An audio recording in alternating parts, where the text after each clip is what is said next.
I'm Donnie Borchers. Grew up in Portland, Oregon, raised in a Christian home, and moved to Minneapolis about 20 years ago, and joined the Upper Room a couple years ago.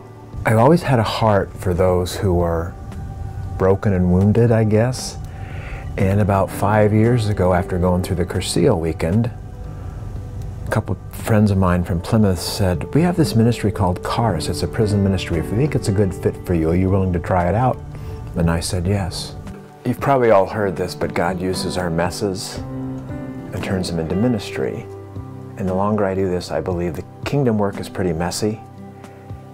And for some reason, because of my addiction and my recovery, I just have a heart. And I just keep having these divine appointments with running into people who are in recovery.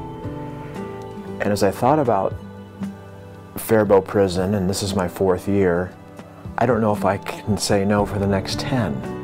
It's just, I'm sensing that God has called me to the broken, to the wounded, to the hurt.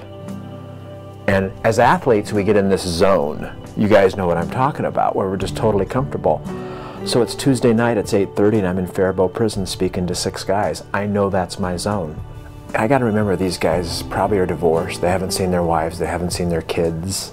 Nobody writes them letters.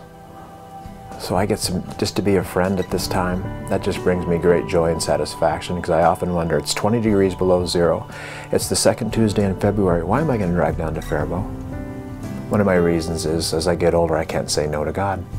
I'll walk in there some nights, and the first thing they'll say to me is, "Hey Donnie, we've been praying for you."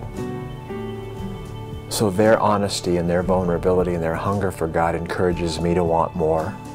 I'm going to tell you a story that happened last year. It was Friday morning, and this big 6'3", 250-pound American Indian walked in and says, "I'm here to check you Christians out." And I watched him through the weekend, and Sunday night he stood up with tears in his eyes. He goes, "I'm now your brother in Christ. I'm one of you. Can I be baptized?" It gives me a great amount of hope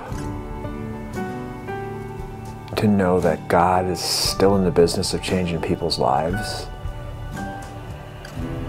And He never gives up on anybody, and how dare we? I want to hope for the best, because I might meet a guy this week who's going to get out in 2 weeks. I hope he makes it.